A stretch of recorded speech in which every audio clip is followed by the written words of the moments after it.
예, 지금 가져지고 있는 인질을 구출해내기 위한 인질 협상이 이집트 카이로에서 어제는 이제 카타르로 옮겨가서 열렸어요.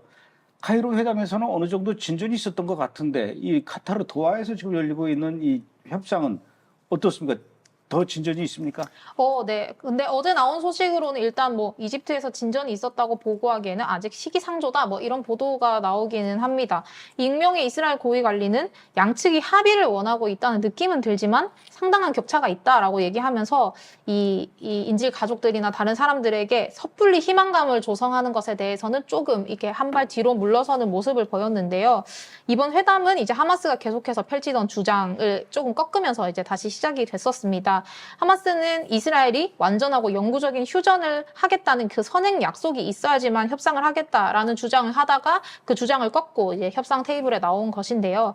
지금까지 이제 보고된 내용에 따르면 워싱턴 포스트가 보도한 내용이에요. 양측이 3단계 협상에 대체로 합의를 했는데 이 첫 번째 단계에서는 살아있는 인질 33명이 석방이 되고 여기에는 이제 여성 인질 50세 이상의 남성 그리고 부상자가 포함이 됩니다. 이때 이스라엘은 이제 수백 명의 팔레스타인 수감자를 석방을 하고 가자지구 동쪽 인구가 밀집된 지역에서 군대를 철수시켜야 하는데요.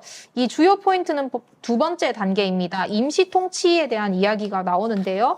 이스라엘도 하마스도 아닌 가자지구에 있는 팔레스타인 자치정부 지지자 2,500명으로 구성된 그룹이 가자지구를 통치를 하는 겁니다. 여기서 이제 중요한 거는 하마스가 가자지구에 대한 통치권을 포기를 했다는 게 굉장히 큰 돌파인데요. 이때 통치 말고 보안에 대해서는 계속 우리가 얘기했던 온건한 아랍 동맹국과 미국이 함께하는 이 보안군들이 담당을 하게 됩니다. 이때 이제 하마스는 인질로 남아있는 이스라엘군 남성 병사들을 모두 석방을 하고 이스라엘군은 가자지구에서 완전 철수 그리고 적대 행위의 영구적 종식이 이제 2단계에서 이뤄지는 것인데요. 근데 이 문제가 되는 이 2단계에 대한 이 양측의 갭이 아직도 굉장히 큽니다.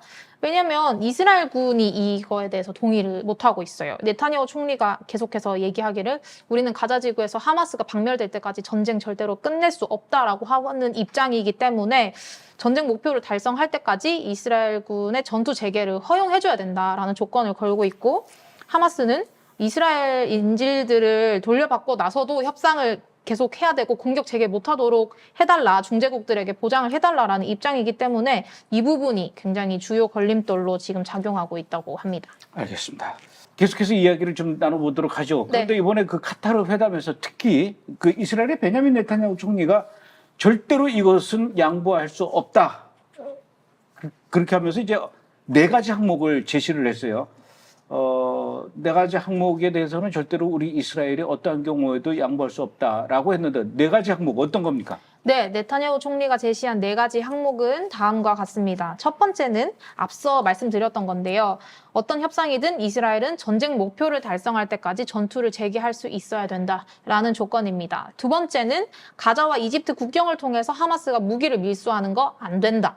그래서 하마스가 이거를 이제 원하면 필라델피 회랑 우리가 계속 얘기했던 이 가자 지구와 이집트의 이 국경인데요. 이 필라델피 회랑에서도 이스라엘군이 철수하기를 바라고 있는데 무기 밀수를 허락하지 않는다는 건 이스라엘군이 이 필라델피 회랑을 비워주지 않을 거라는 얘기가 되거든요. 이 부분도 주요 쟁점이 또 되고 있습니다.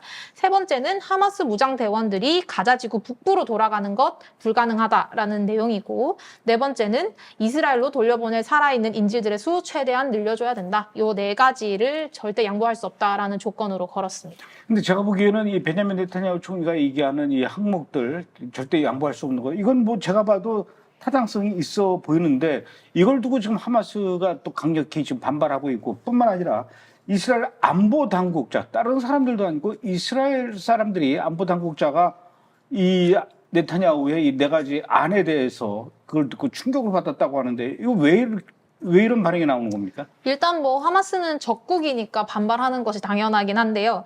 뭐 이스라엘 안보 당국자들은 총리에 대해서 이런 내용을 왜 비공개로 하지 않고 공개적으로 얘기를 하느냐. 협상이 민감한 단계에 있는데 왜 이걸 공개적으로 말을 해서 회담에 부정적인 영향을 끼치느냐. 이런 이야기가 되는 것이죠. 그리고 네타냐후 총리가 이걸 공개한 시기와 방법이 좀 적절치 않았습니다. 이 총리는 회담을 위한 대표단이 출발하기 직전에 이 내용을 공개적으로 말을 했는데 이 총리가 말한 내용은 이 회담에 참석하는 관리들이 모르는 내용이거나 아니면 공개 동의를 하지 않은 상태였는데 이제 총리가 깜짝 이렇게 발언을 한 것이죠. 그래서 다들 깜짝 놀란 그런 상황인 것이죠. 그래서 협상단은 내용이 워낙 민감하니까 최대한 모두의 심기를 건드리지 않고 이게 모호함을 유지하면서 가고 싶었는데 이제 총리가 깜짝 발언을 한 게 이게 도대체 협상에 무슨 도움이 되냐라고 이야기를 하면서 협상의 중요한 순간에 있고 또 인질들의 목숨까지 달려있는데 왜 그렇게 도발적인 메시지를 대표단이 출발하기 직전에 해서 왜 이런 순간을 마련하느냐라는 비난의 목소리가 많이 나왔고 또 특히나 이제 극우 정당들이 이 인질 협상을 굉장히 반대하고 있거든요. 그래서 네타냐후가 이 극우 연정 파트너들 달래려는 순전한 정치성 발언이 아니었느냐라는 또 비난의 목소리가 있습니다. 그러니까 맞는 얘기를 한 거는 뭐 맞는데 왜 그걸 굳이 그렇게 지금 이 시점에서 큰 소리로 떠드냐? 라고 얘기하는 것 같군요. 네. 예.